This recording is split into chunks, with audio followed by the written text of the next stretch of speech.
Buenas tardes. Continuamos con nuestro programa ejecutivo de gerencia PwC Venezuela, 85 años de presencia en Venezuela, con nuestro evento Grandes Autores Contemporáneos. Hoy tenemos un invitado de lujo, el señor Mariano Vilallonga Elorza, quien estará conversando sobre su publicación Gestión del Talento y Desarrollo Organizativo. Habla Manuel Briceño de PwC Venezuela.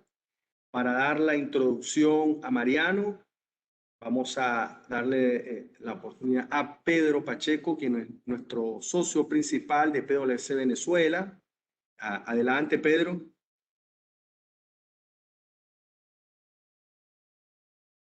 Personas que han logrado conectarse. Para nosotros es un placer poder estar acá nuevamente en esta oportunidad con, como decía muy bien Manuel, con un invitado de lujo, con Mariano Villalonga.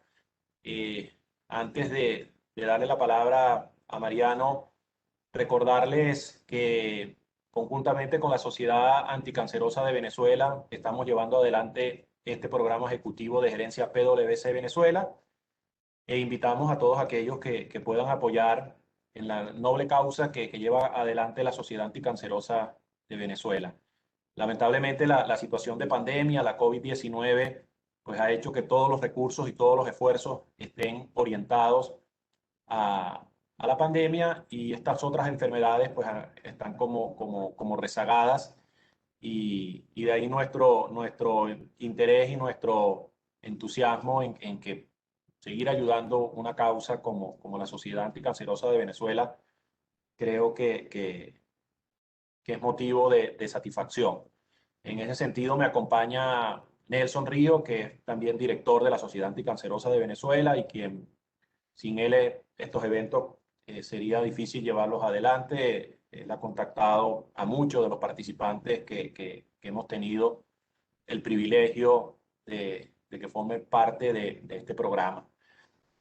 Bueno, Mariano va a tocar el día de hoy un tema que a mí en lo personal me apasiona, que es todo lo que tiene que ver con la gestión del talento y el desarrollo organizativo en un momento tan particular y tan extraordinario como el que estamos viviendo. No cabe duda de que ya estamos en una nueva época. Lo veníamos advirtiendo desde hace tiempo. Y bueno, la pandemia lo que ha hecho es que ha acelerado todo y está obligando a las organizaciones a llevar adelante grandes procesos de transformación digital, que sin lugar a duda hay que hacerlo, pero de alguna forma no debemos olvidarnos que sobre esa transformación digital pues siempre debe estar el aspecto humano, y más que una transformación digital es una transformación cultural, donde el centro y el protagonista debe ser el humano. Y en ese sentido, Mariano va a estar conversando con nosotros en cuanto a esa dirección del personal y a la gestión del mismo, siempre con la dignidad que se debe tratar a las personas. El libro sobre el cual nos va a estar hablando, pues no solamente es un libro que se tratan temas teóricos, sino que es una combinación de teoría y práctica donde hay modelos y herramientas que han sido probados y que se han implementado con éxito en las organizaciones. Entonces, no me extiendo más. Manuel, por favor, ya así más formal, comparte con la audiencia el currículum de Mariano, y ya damos inicio entonces a esta sección. Gracias, Pedro. Vamos entonces a presentar a Mariano Vilallonga Elorza. Es socio director de GES Dirección, licenciado en Ciencias Económicas y Empresariales, con especialidad en Dirección Financiera de la Universidad Comercial de Deusto en Bilbao, España. Consultor de alta dirección en numerosas empresas en todo el ámbito nacional, en sectores muy diversos como banca comercial, banca privada, farmacéutico, automoción comercial y banca privada, distribución, construcción, industria de la construcción, logística, etc. También ha sido coordinador y coautor del libro sobre coaching realizado por autores españoles, Coaching Directivo, Desarrollando el Liderazgo, de Editorial Ariel, del Grupo Planeta en el 2003. Libro de referencia sobre este tema en numerosas escuelas de negocio. Considerado como uno de los mayores expertos en desarrollo directivo, Executive Coaching, de España por distintas publicaciones del área económica. Colabora habitualmente con las mejores escuelas de negocio de España en programas para el desarrollo directivo del IS Business School, de la EOI y la San Pablo CEU, entre otros. Autor de numerosos artículos sobre coaching, por ejemplo, ¿qué es el coaching directivo? De la revista AEDIPE, de la Asociación Española de Directores de Personal, en marzo de 2002. Conoce el directivo, sus zonas ciegas. La Gaceta de Negocios en octubre en 2003. Galardonado con premio ACECID por la Asociación Española de Dirección de Personal AEDIPE y Human Management System al mejor artículo sobre el desarrollo directivo en el año 2004. Sin más preámbulos, le dejamos con Mariano Vilallonga Elorza. Adelante, Mariano. Un placer tenerte. Bien, muy buenas tardes a todos. ¿Se me oye bien? Se me oye, ¿verdad? Sí, Mariano, sí. Pedro, Nelson, muchísimas gracias por vuestra amable invitación, ¿no?, a este foro. Gracias también a PricewaterhouseCoopers, ¿no?, por apoyar y apostar por este tipo de eventos. Yo diría que nadie se inquiete, no voy a contar el libro, para eso está publicado y no pretendo contar. Pero sí compartir algunas de las ideas que se ilustran en el libro y sobre todo mi experiencia en lo que ha sido la gestión del talento en los últimos 20 años. ¿Cómo surgió el libro? Muy brevemente. Pues por un lado, las circunstancias fueron forzosas, como tantos de nosotros. En el año pasado, en el 2020, concretamente el 14 de marzo en España, fuimos confinados, toda la población. Y durante 3 meses estuvimos encerrados en casa sin poder acudir ni al trabajo ni a ningún otro tipo de actividad. En ese momento dije, Mariano, aprovecha para escribir. Es verdad que este libro, con las ideas que desarrollo en el libro, lo iba gestando desde tiempo atrás, ¿no? Y tenía esa necesidad interna de poner por escrito aquellas experiencias que había tenido.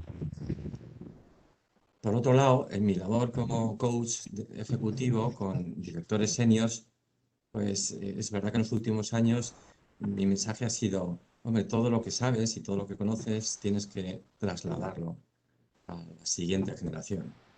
Lo que yo llamo la gestión del legado, que todos nosotros, cuando vamos llegando a ese umbral donde nos acercamos a la jubilación, al retiro de nuestra vida profesional, tenemos que procurar trasladar a la siguiente generación. Bueno, respecto al libro, a ver, un poco sobre su estructura, ¿no? El libro presenta 2 objetivos diferentes. Por un lado, pretende ayudar al desarrollo de mi propio talento, o sea, del talento propio que todos tenemos. ¿Cómo hacerlo? Tanto a corto plazo como a largo plazo. Pero por otro lado, también presenta enfoques, metodologías y herramientas para gestionar el talento de los demás, dentro de las organizaciones y específicamente en la empresa. Como decía Pedro, el libro pretende ser muy práctico, porque ofrece modelos, herramientas, cuestionarios incluso, y además he procurado no guardarme nada, compartir todo lo que yo sé. Y en ese sentido, pues pongamos por ejemplo, ¿cómo medimos el compromiso de una persona de nuestro equipo? Pues nosotros utilizamos un cuestionario y se encuentra ahí en el libro. Por otro lado, el libro también tiene temas muy variopintos.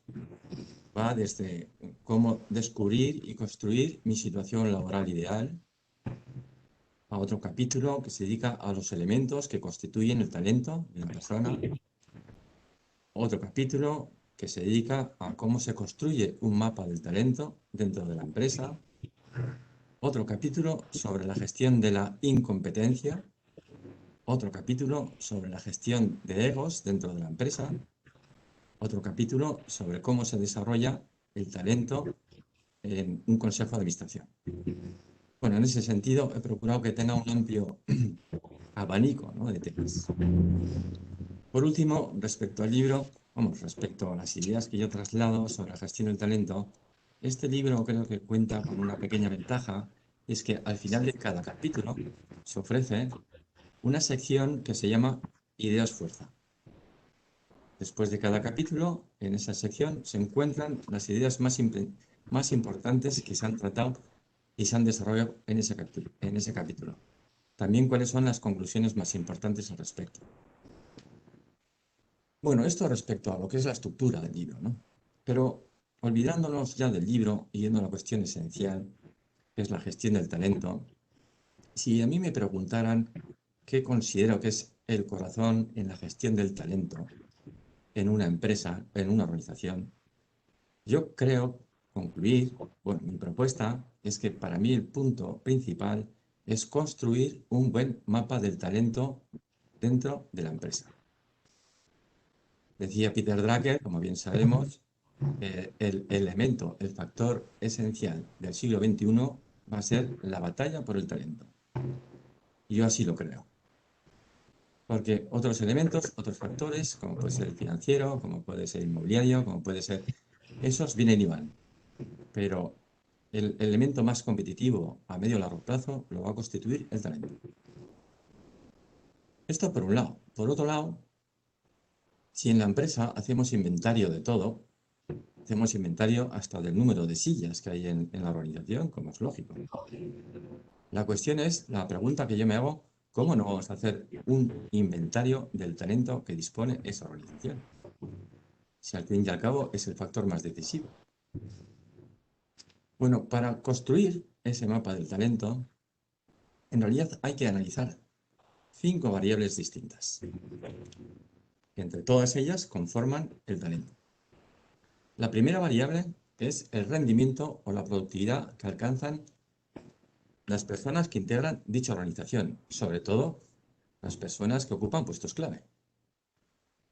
La segunda variable que hay que analizar son las capacidades o las competencias profesionales o de gestión que tienen esas personas que ocupan una posición clave en la organización. Entendemos que rendimiento y capacidades son 2 variables distintas, porque a veces se alcanza un rendimiento excepcional con cualidades muy pobres y al revés, quizá unos resultados escasos, pero las capacidades de esa persona son muy buenas.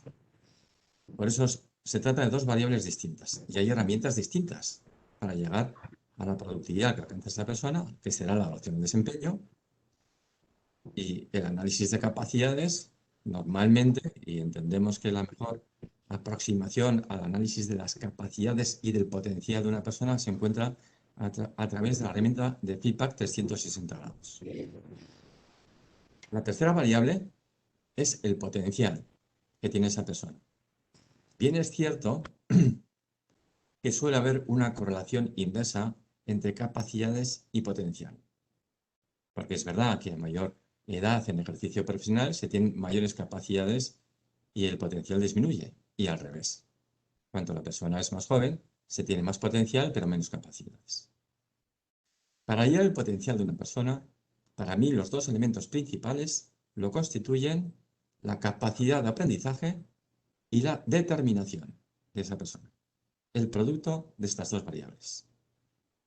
De alguna manera nos está mostrando el potencial de crecimiento de esa persona. Por tanto, hemos hablado ya de 3 variables: rendimiento, capacidades o competencias, potencial, y nos quedan otras 2. La cuarta variable son las expectativas que tiene esa persona.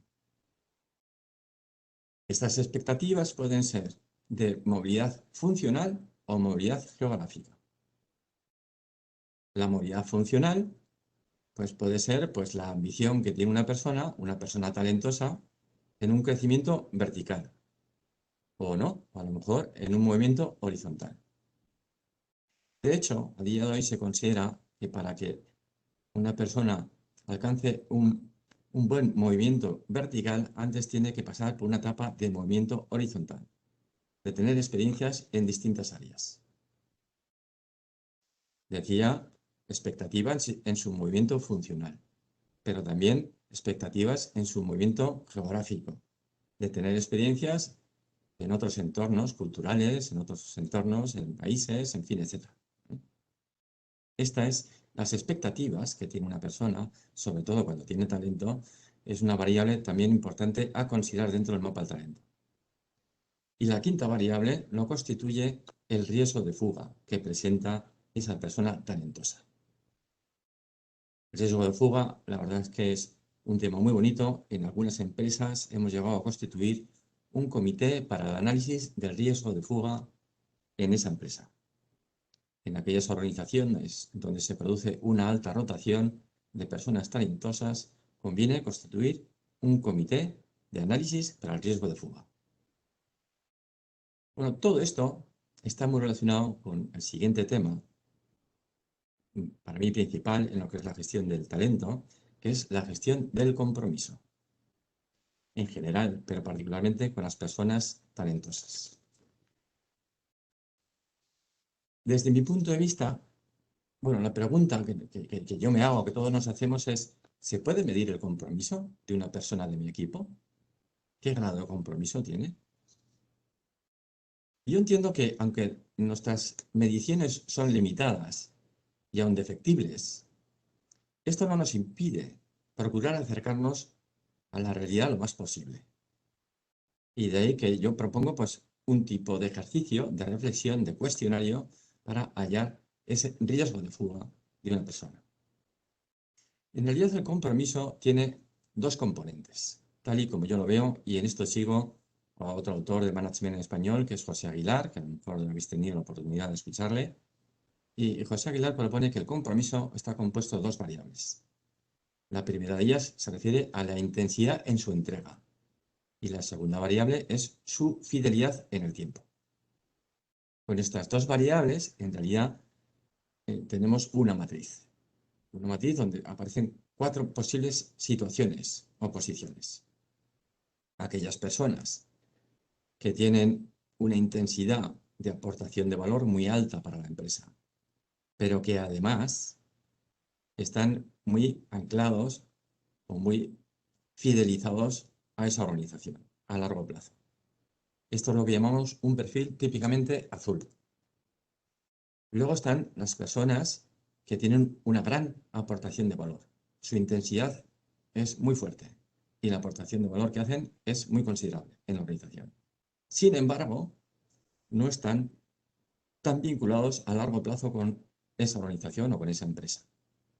Esto es lo que llamamos un perfil amarillo, que es lo que describe típicamente al talento nómada. Al talento que está por un tiempo en una organización, porque su proyecto vital profesional va más allá de cualquier organización. Un perfil muy interesante, del cual luego podremos hablar un poco. Luego hay otra posibilidad, y es aquellas personas que están haciendo una aportación de valor muy escasa y que además no están comprometidos a largo plazo con la empresa. Estas personas lo que tendrían que hacer es, bueno, facilitarles un proceso de placement, de salida de la organización. Y por último, dentro de nuestras organizaciones tenemos un perfil que llamamos verde, que es aquellas personas que tienen una escasa aportación de valor, pero que están como muy fijadas, como muy fidelizadas a largo plazo en la organización. Son personas que están acomodadas. La gestión de este perfil será retarles de forma que sacarles de su zona de confort. Bueno, por tanto, en la gestión del compromiso a mí me parece que es una variable principal, ¿no?, en la gestión del talento. No olvidemos que el talento al final solo es fiel consigo mismo, ¿eh? Es fiel consigo mismo en cuanto que dice, bueno, lo principal es el proyecto profesional, ¿no? Y mi energía pues la voy a trasladar allí donde crea en cada momento. Todo esto nos lleva a otro tema que es muy interesante, que es el tema de la rotación que se produce dentro de los equipos. Mariano, Dime. sí, en el chat algunas personas están comentando No lo he visto. que... Dime. No, por eso te comento, y disculpa que te interrumpa. Si puedes elevar un poco el volumen de Vox, porque hay zonas de Venezuela donde hay problemas y entonces Ok. si puedes ayudar a subir un poquito la voz sería mejor para este grupo. Ok, voy a procurar hablar más claro y más fuerte. Así está perfecto, como así está ahorita Sí. está perfecto. Gracias, bien. disculpa la Nada. interrupción. No, por supuesto, Pedro, me lo dices, por favor. Muy bien. Decía que este tema de la gestión del compromiso nos lleva a otro tema relevante, que es la rotación que se produce dentro de los equipos. Porque un equipo de alto rendimiento, desde mi punto de vista, para que un equipo sea de alto rendimiento, necesariamente tiene que tener un nivel de rotación deseable.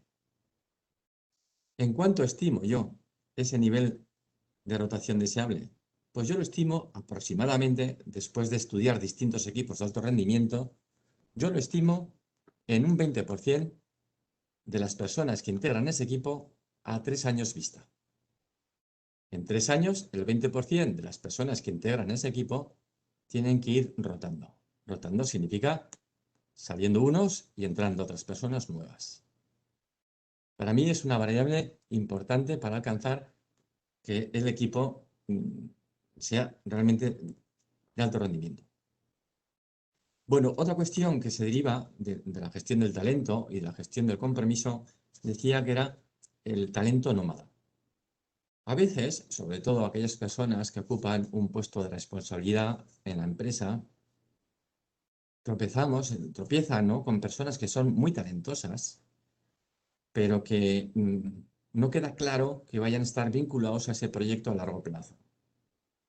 Mi consejo en estas situaciones es, hay que ficharlo, porque a lo mejor un periodo de 3 a 5 años, aunque salga a los 3 años o a los 5 años, ha sido capaz de dar un impulso muy importante a toda la organización. Y sobre todo, habrá retado al resto de personas que están dentro de la organización. Bueno, otro de los temas que trato en el libro, ¿no?, y que yo considero que es relevante, es lo que yo denomino nuestra SLI, nuestra situación laboral ideal. Que alcancemos una posición laboral que sea ideal para nosotros, no solo es legítimo, sino que además es deseable para todos nosotros. Para mí mismo, para la empresa, para mi familia, para mi entorno. ¿Cómo se define mi situación laboral ideal? Es verdad que para poder dibujarla hace falta haber tenido previamente lo que yo denomino nuestra primera recorrido en nuestra trayectoria profesional. Una experiencia, pues, de 12 a 20 años de experiencia profesional. Esa primera fase es la que yo llamo, que es básicamente de exploración, de conocimiento de esa posición laboral o de distintas posiciones laborales, pero sobre todo conocimiento de nosotros mismos. ¿Qué me gusta? ¿Qué no me gusta? ¿Cuáles son mis limitaciones? ¿Cuáles son mis inclinaciones? Todo eso es información muy valiosa para que podamos definir nuestra situación laboral ideal a largo plazo. Una vez que hemos desarrollado un periodo en nuestra trayectoria profesional suficientemente amplio y rico, entonces yo soy de la opinión que todo buen profesional tiene que plantearse de manera abierta y de manera sosegada la pregunta: ¿yo me encuentro en mi situación laboral ideal? Sí, y ser muy honesto. Sí, porque estoy en una posición en la que entiendo que puedo desplegar lo mejor de mí, o no, porque resulta que, oye, estoy en una posición en la que a lo mejor estoy en una buena organización y a lo mejor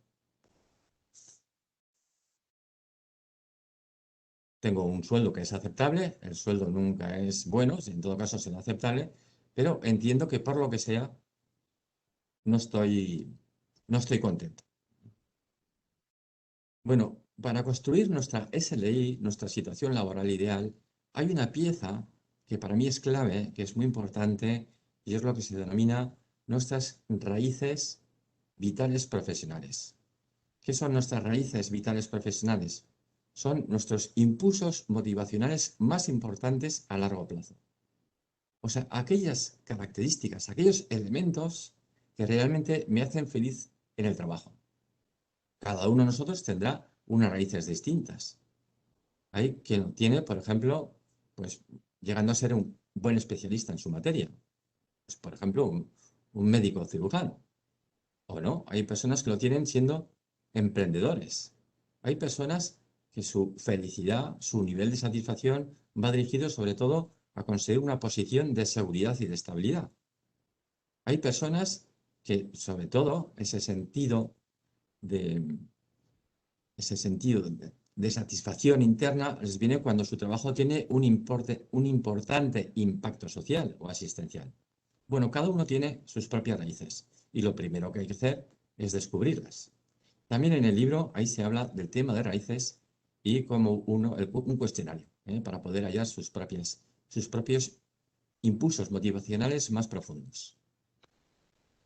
Bueno, en definitiva, sobre este tema de cómo alcanzar nuestra situación laboral ideal, yo planteo que aunque hay condicionantes externos, lo cierto es que básicamente, y yo solo, en fin, por mi formación financiera, procuro traducir todo a números, en un 80% el que lleguemos a nuestra situación laboral ideal depende de nosotros mismos. Bueno, otro de los temas que he tratado en el libro es el tema de la incompetencia y cómo se gestiona la incompetencia. En primer lugar, todos tenemos el riesgo de caer en la incompetencia. De hecho, la persona competente lo es precisamente porque nunca se conforma con su nivel de competencia. Y por tanto es algo en el que tenemos que estar pendientes, ¿no? Para no deslizarnos poco a poco hacia la incompetencia. Esto por un lado. Luego, por otro lado, bueno, la incompetencia puede tomar muchas formas distintas. Yo en el libro planteo, me parece que son hasta 10 formas distintas de ser incompetente. Pues una persona que es muy comodón, la persona que es centrifugadora, porque siempre la culpa lo tienen los demás, el burócrata, porque se acoge a la letra antes que a las personas, el inflexible, el rígido, el caótico, el escaqueador, en fin, el premioso, etc. Hay muchas maneras. Pero el asunto es cómo se perpetúa la incompetencia en nuestras organizaciones. La manera que tiene de perpetuarse la incompetencia en nuestras organizaciones es el camuflaje.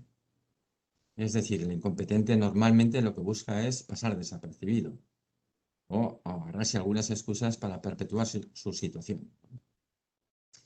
Es una labor por parte de los directivos de cualquier organización ser capaces de gestionar la incompetencia. Porque la labor directiva exige también afrontar lo que llamamos el feedback correctivo. Corregir cuando hace falta. Y hacerlo de una manera, yo suelo decir, corregir sin humillar, pero con claridad.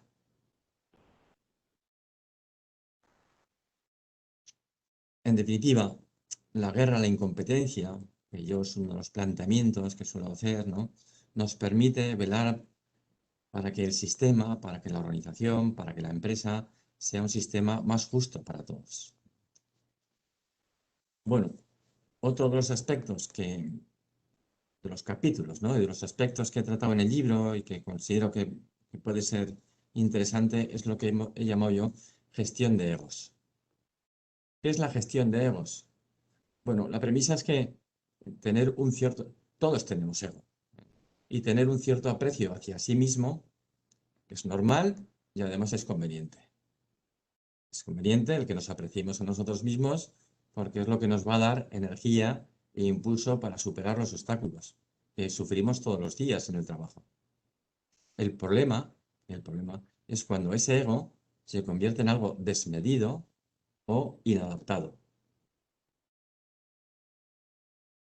Esto por un lado. Por otro lado, tenemos que tener en cuenta que todos tenemos alguna inclinación personal que es inapropiada.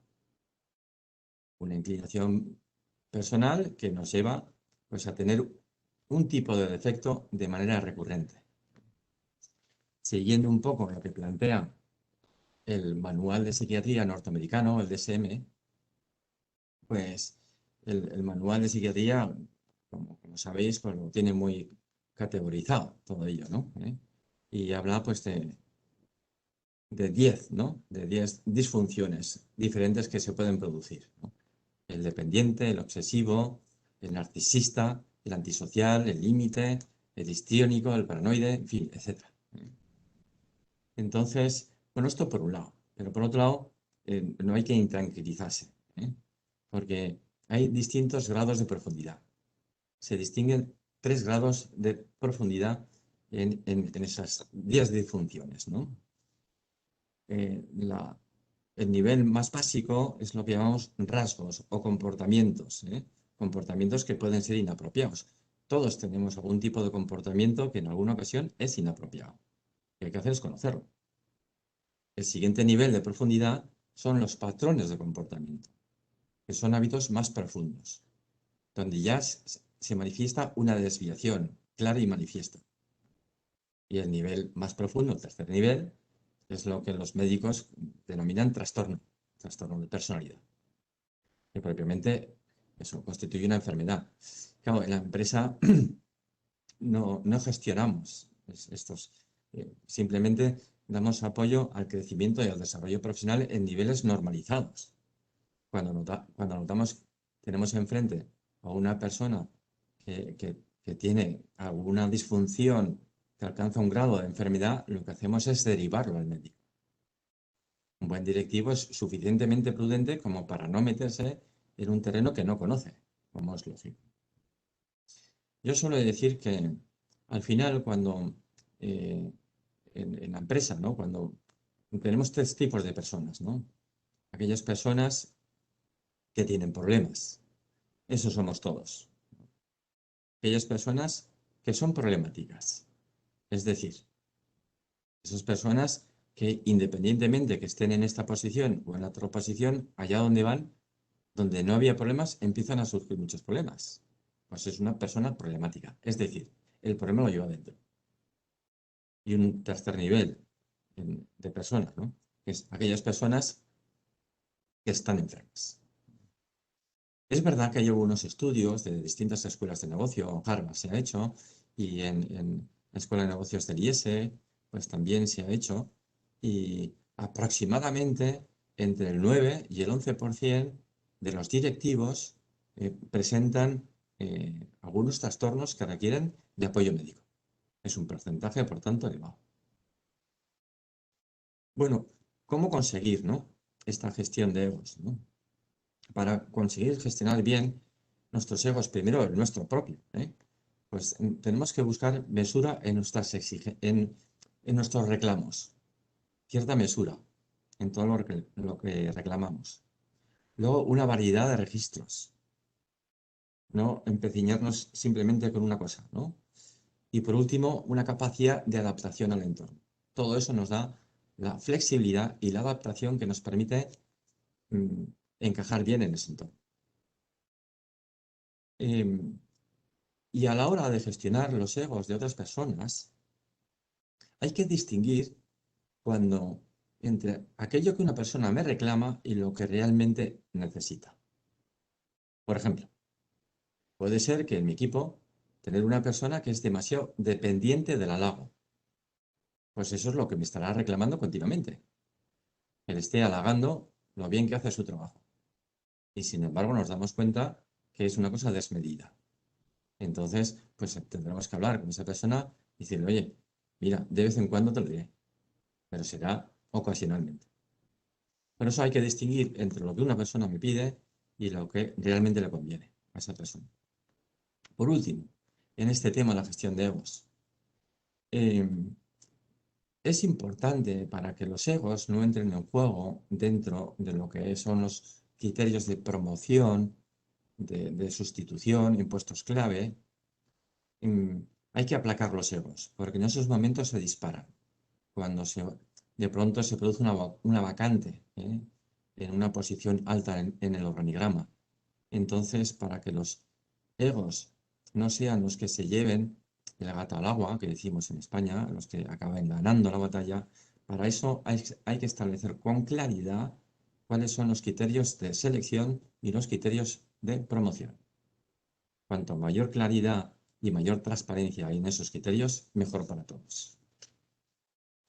Por último, Uno de los capítulos que he escrito en el libro se titula así, de organizaciones que ahogan personas a organizaciones que liberan talento. En definitiva, la labor directiva va dirigida en este sentido, a procurar que mi organización libere el mayor talento posible. En este capítulo, una de las cosas en las que me detengo es en dar las señas de identidad de organizaciones que ahogan personas. ¿Qué tipo de organización, de empresas son las que ahogan personas? Pues, por ejemplo, aquellas que, segundín, en empresas donde hay una exagerada proliferación de normas y de criterios, donde se hace una exaltación de la autoridad en la empresa, donde se hace un enorme control, sistemas de control de todos los empleados o todas las personas que integran esa, donde se produce una macrocefalia, es decir, una proliferación de mandos, donde hay una dirección por amenazas, donde está prohibida y se elimina toda crítica, incluso la crítica positiva, donde, por ejemplo, se ridiculiza a la competencia. Todo esto son algunas características típicas y propias de una organización que está ahogando personas. ¿Qué es lo que ocurre en una organización así? A lo mejor es capaz de seleccionar personas talentosas, pero van a durar muy poco. Es como si tuviera una puerta giratoria, donde ficha talento y al poco tiempo en esa puerta giratoria sale el talento. Y sin embargo, una organización que libera talento tiene también sus propias características. Por ejemplo, establece pocas reglas, pero son claras para todos. Hay una enorme transparencia, donde los jefes, los directivos de esa organización, de una manera frecuente hacen pues, un feedback 360 grados. Es decir, donde todo el mundo le evalúa. También que cada caso se trata como si fuera único, donde se valora la crítica constructiva, donde se genera espacios de confianza. Bueno, claro, la pregunta que yo me hago, en fin, o que me hago en ese capítulo, ¿no? Y que comparto con vosotros, y me encantará luego en el diálogo que me deis vuestra opinión, es, claro, imagínate que estamos en una organización que ahoga personas. Y aquí está el modelo, por otro lado está el modelo de una organización que libera talento. Entonces, ¿cómo se hace esa transición de una organización que ahoga personas a una organización que libera talento? Pues desde mi punto de vista, para que una organización libere talento, el equipo directivo y los puestos clave tienen que manejar sobre todo dos competencias, que son las palancas del impulso del talento. La primera de ellas es la delegación. No olvidemos que la delegación es sobre todo abrir espacios para el crecimiento y la mejora de las personas que me rodean. Y la segunda competencia es el coaching. O sea, que las personas que ocupen puestos clave sean líderes coach. Personas que además de ocuparse de su propio desempeño y de ejercer como jefe con su equipo, además sean entrenadores, sean potenciadores de las cualidades de su equipo. Si el equipo directivo tiene estas dos competencias, capacidad para delegar y capacidad para dar apoyo a través del coaching, esa organización se va desarrollando y permite que el talento vaya creciendo. Bueno, por mi parte, poco más, que este tema de la gestión del talento para mí es un tema precioso. Creo que es un tema, además de bonito, pues tiene su complejidad, ¿no? Y en ese sentido, yo escribiendo este libro en el que he procurado no guardarme de nada, pues es un pequeño reto que lanzo al resto de mis colegas o en general a las personas, porque entiendo que muchas de las cosas que he escrito, pues a lo mejor no aciertan del todo, o hay cosas que son mejorables, ¿eh? Y estaré encantado de que se propongan modelos que son más claros, que son más eficientes, que son más decisivos para impulsar el talento, ¿eh? Y por último, no perder de vista, desde mi punto de vista, que al final, si Peter Drucker decía aquello de que el elemento fundamental en el siglo XXI va a ser la batalla por el talento, la competencia más decisiva, como es lógico, entiendo yo, va a ser la capacidad para desarrollar el talento de las personas que me rodean. Nada más y muchas gracias.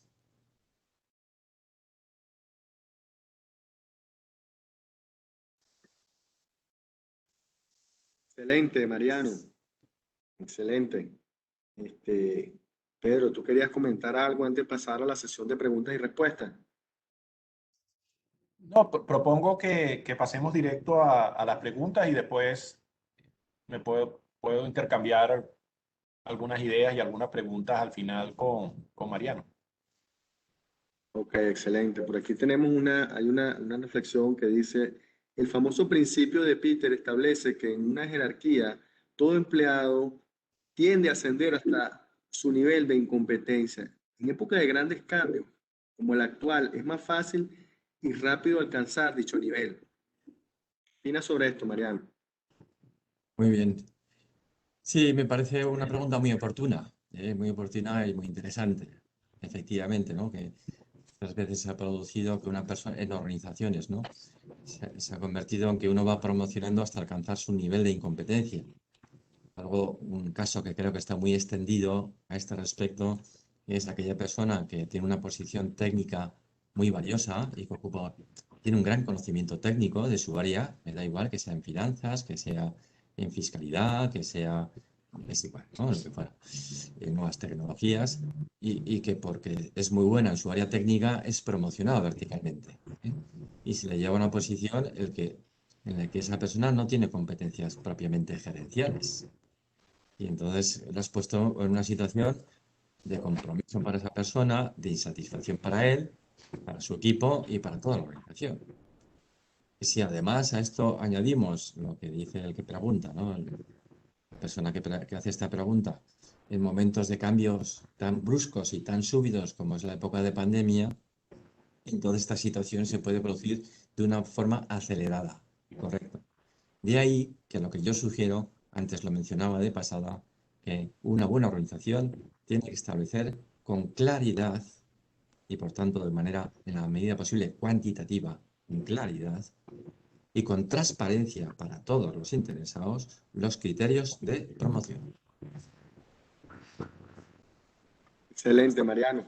Por aquí preguntan, en este mundo tan convulsionado, ¿dónde colocarías los valores? Bueno, pues vamos a ver. Como sabéis, como es conocido, cualquier organización, y la empresa igual, tiene tres niveles distintos, ¿eh? Si lo dibujamos como una pirámide, pues el primer nivel, el de arriba, es el qué de la empresa. Y el qué es qué actividad realiza, qué resultados quiere alcanzar, qué funciones hay que llevar a cabo. El segundo nivel, que está más en la base de esa pirámide, se encuentra el cómo. Son las capacidades que se requieren para llevar a cabo esas funciones. Y el tercer nivel, que es la base de la pirámide, ahí se encuentra la cultura de la empresa. Dentro de la cultura de la empresa se encuentra la visión, la misión y los valores. Por tanto, los valores constituyen la base de la sostenibilidad a largo plazo de una organización. O sea que juegan un papel fundamental. Excelente, Mariano. Por aquí tenemos otra pregunta. ¿Cómo hacer para retener a un competente nómada en una organización? Bueno, es todo un reto, ¿eh? Un reto, yo lo considero precioso. Yo alguna vez lo he vivido, que claramente tenías una persona muy potente, o sea, una persona muy competente, pero además con un potencial brutal, ¿eh? Y dices, bueno, esta persona va a alcanzar posiciones muy relevantes, no ya en esta organización, sino en el país y por ende a nivel internacional. Lo cierto es que con el tiempo, con los años, he ido viendo la evolución de esta persona y es exactamente así. Entonces, a veces te encuentras con esta situación que es tremendamente retadora, para el líder del equipo. O sea, ¿cómo retengo a una persona así? Pues yo diría lo siguiente. Yo diría que el líder no tiene que obsesionarse por anclar a esa persona a largo plazo a cualquier precio. Primero, porque no lo va a conseguir. Y segundo, porque al final va a acabar enemistándose con esa persona talentosa. No, lo que hay que procurar es negociar determinados tramos. Y entonces, y ese negociar es, oye, tengo este proyecto. Mira, es un proyecto a 2, 3 años vista. ¿Qué te parece? Lo coges con ilusión. Es algo que te ilusiona. Es algo que te puede enriquecer. ¿Qué te parece? ¿Cómo lo ves? No olvidemos que el talento, la variable principal, la que más valora, ¿eh? Es el proyecto. Pero antes, incluso que, bueno, de hecho, fijaos, en las prioridades de las personas con talento es primero qué tipo de proyecto, eso es lo que más valora. En segundo lugar, es que se confíe en él, que se confíe en él. En tercer lugar, es, en ese sentido, tener un jefe que sea justo. ¿eh? Y luego, en cuarto lugar, es su nivel retributivo, o sea, el salario que va a tener. Entonces, si alguna vez tropezamos con una persona que es extraordinariamente talentosa, yo os animo a intentar la gestión, porque va a enriquecer a nosotros como líderes del equipo y a todo el equipo, ¿vale? Pero tampoco obsesionarnos con ello. Hay que saber que va a ser durante un tiempo, un tramo. Bueno, pues ese tramo voy a procurar atraparlo para proyectos que sean muy retadores y que estén alineados a sus propios intereses. Excelente, Mariano. Voy a darle el pase entonces a Pedro Pacheco, a nuestro socio principal, quien va a compartir algunas reflexiones sobre tu ponencia contigo. Adelante, Pedro. Gracias, Manuel. Bueno, en primer lugar, felicitarte, Mariano. Como te dije al principio, mis opiniones en relación a todo lo que tiene que ver con gestión del talento, de alguna forma, digamos que son subjetivas porque es un tema que me apasiona. La verdad que comparto lo que tú señalas y pudiéramos estar hablando largas horas sobre distintos temas que tú señalaste allí que sin lugar a dudas son fundamentales. Tengo algunas reflexiones que me gustaría que luego tú nos dieses tu punto de vista. Una de ellas es en un entorno tan globalizado y esa guerra del talento que tú comentabas, que es una realidad. Países como, ni siquiera hablemos como Latinoamérica, yo creo que incluso para la propia España es un reto eh, retener un talento que te lo pueden demandar perfectamente en Nueva York, en Canadá, en Australia, eh, donde a veces se te hace muy difícil por tus circunstancias. Esto más todavía en el caso de Latinoamérica o de Venezuela, o sea, donde tienes unos niveles de vida, donde te dan unas comodidades que difícilmente tú se las puedes ofrecer a la persona. Entonces, estos centros de atracción de talento eh, cada vez se convierten más en un reto para los que no estamos en esos centros de atracción. Y allí, insisto, la situación para Latinoamérica es mucho más grave, pero es que yo siento que a países como España se les hace difícil y vemos cómo talentos en el sector de salud en España están terminando en Inglaterra, terminan en Alemania.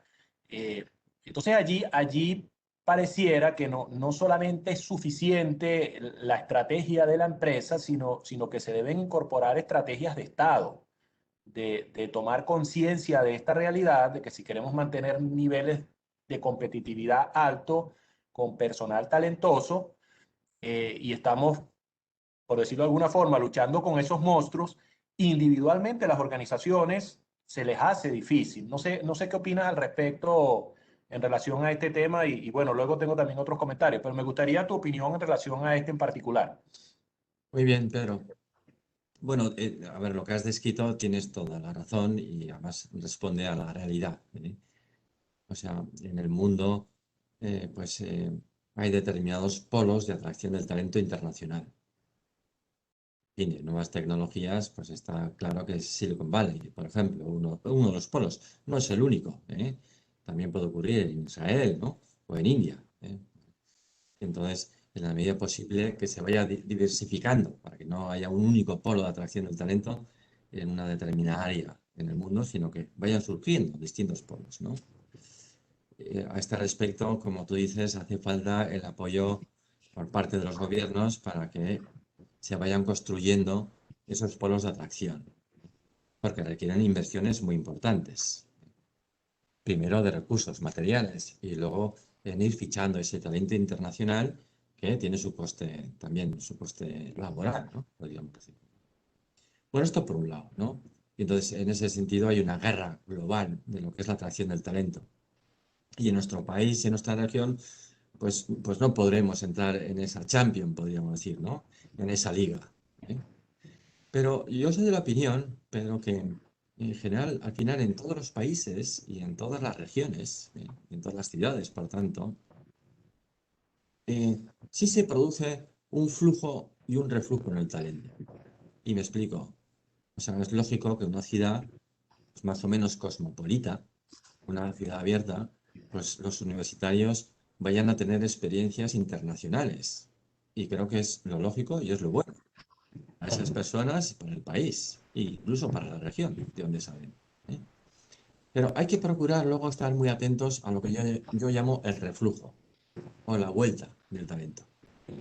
Después de haber tenido una formación, un grado de especialización muy elevado, donde han tenido experiencias profesionales muy retadoras, ¿eh? A veces se produce la vuelta de ese talento a esa ciudad o esa región. Entonces hay que estar muy atentos, ¿eh? Ahí entiendo yo que hay que tener ojeadores para decir, bueno, ha venido esta persona, quiere volver a mi ciudad y ha tenido unas experiencias muy buenas. Entonces, para procurar atraparlo. No olvidemos que atrapar el talento al final, insisto, es sobre todo ofrecerle un proyecto que sea atractivo. Y en ese sentido, estar un poco pendientes al flujo, o sea, a la salida del talento, pero también al reflujo o a la vuelta del talento.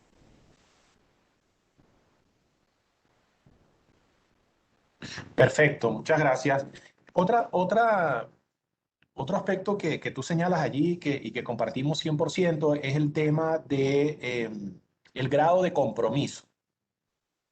Yo siento que difícilmente las organizaciones, y sobre todo en situaciones tan complejas como la que tenemos en Venezuela, nosotros le hemos recomendado a nuestros clientes y relacionados que es importante tener ese dato. Una organización que tiene un grado de compromiso por parte de su personal bajo, en lo personal creo que lo veo muy difícil de que salga adelante. Eh, es fundamental ese grado de compromiso y por lo tanto la primera tarea es medirlo. O sea, porque te digo, eso es como salir al terreno de juego con un equipo totalmente desmoralizado, el entrenador diciendo, seguro que este juego lo perdemos. O sea, es una situación terrible. Por lo tanto, número uno, hay que medir ese grado de compromiso. Ahora, en base a tu experiencia, cuando hacemos ese cuadrante que tú señalabas y explicabas muy bien, nosotros en PwC lo tenemos, pero con el mismo contenido, pero le damos otros nombres, ¿no? Nosotros llamamos, por ejemplo, a lo que tú denominas perfil azul, nosotros lo llamamos los champions. O sea, son las personas que están altamente comprometidas y quieren continuar en la organización. Y después tenemos en el lado opuesto lo que nosotros denominamos los desconectados. O sea, aquellas personas que no tienen ningún grado de compromiso y que se quieren ir. Esos son, digamos, los dos extremos. Mi pregunta es la siguiente. En base a tu experiencia, ¿qué porcentaje consideras tú que es razonable cuando le planteas a la organización? Mide ese porcentaje de compromiso. ¿Cuál crees tú que es el punto crítico? O sea, cuando alguien hace ese perfil azul y resulta que solamente un X% está en esa categoría. ¿A partir de cuándo crees tú que se prenden las alarmas? Bien, a ver, una pregunta difícil, Pedro. Voy a intentar, ¿no? dar mi impresión al respecto. En general, como sabes, pues a la hora de medir variables se sigue lo que llamamos la distribución normal. La distribución normal, pues habla que hay dos extremos, ¿no? Un 10% de extremadamente valiosas y un 10% de personas que están extremadamente descolocadas, en la organización. Luego ahí ya tenemos una aproximación, ¿vale? También otra variable que puede servirnos es lo que se conoce como la fórmula de Pareto, ¿eh? La fórmula de Pareto viene a decir que se aplica para muchas cosas, por ejemplo, para equipos de venta, ¿eh? El 20% de los equipos de venta consiguen el 80% de los resultados. Y sin embargo, el 80% de los equipos de venta que solo consiguen un 20% de los resultados. Esto se llama también a la utilización del propio tiempo, ¿eh? Bueno, entonces son fórmulas que yo entiendo que nos ayudan a aproximarnos, ¿eh? Pero, ¿cómo conseguir, no? ¿Cómo conseguir el medir, ¿no? El medir, vamos, el medir, ya hemos estado hablando de ello, ¿no? Pero conseguir dinamizar a una organización, ¿no? Para que entre en ese camino de crecimiento, todavía en un camino de crecimiento. A través de las herramientas de evaluación y de desarrollo, que para mí constituyen el motor de una organización. Tener unas buenas herramientas para la evaluación y para el desarrollo de las personas que integran esa organización. Es uno de los capítulos a los que dedico en el libro, es precisamente sobre los sistemas de evaluación y de desarrollo de una organización.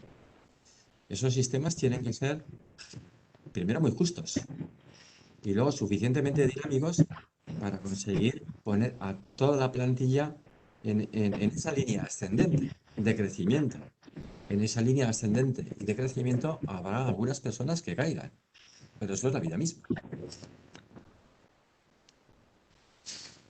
Manuel, entiendo que han seguido llegando preguntas.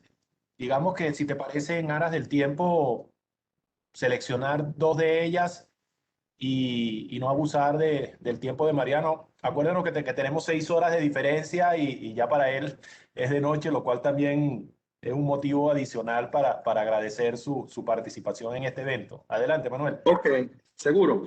Ok, por aquí comentan, bueno, muchas gracias a PwC Venezuela y sus aliados por permitirnos escuchar a Mariano y su generosa experiencia en esta materia. La pregunta puntual es, en su experiencia de investigaciones, ¿ha podido evidenciar la correlación entre los resultados exitosos de las organizaciones y la presencia de un líder coach? Ya, un minuto que se me movió y la presencia de un líder coach a su vez comprometido con su propio desarrollo. Bueno, también es interesante pregunta, que yo creo que es muy atinada sobre la gestión del talento. Si hay una correlación, ¿no? Entre la mejora, en fin, de la organización, del rendimiento y el número de líderes coach, ¿no? Que hay dentro de la organización. Yo creo que es así. O sea, no olvidemos que al final, cuando tenemos líderes de equipo, tanto en primeros niveles como en mandos intermedios también, son, para mí, y lo dedico un capítulo a ello, un buen líder, no olvidemos que es la suma de 3 sumandos. Primero, buen jefe.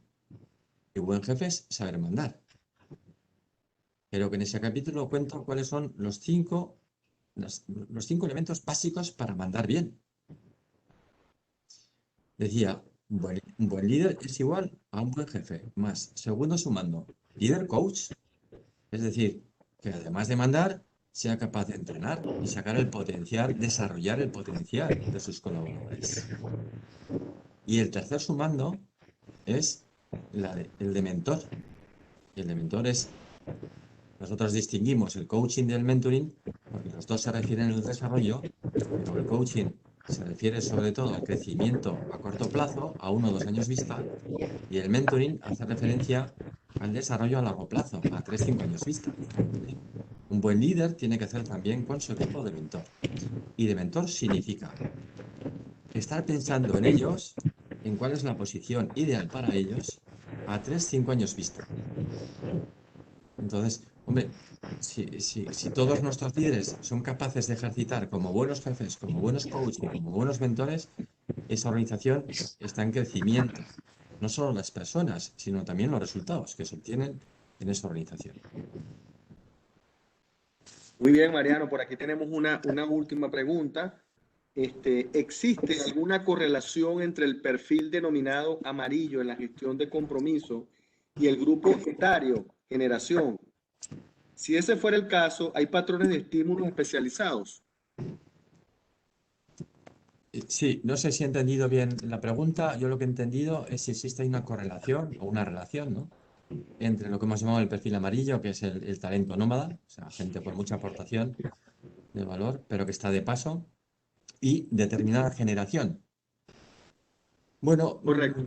sí, yo no estoy seguro que el asunto esté vinculado directamente a determinadas generaciones. No, hombre, yo creo que cada generación aporta unas características concretas, pero el talento no es específico. Desde mi punto de vista, no es específico.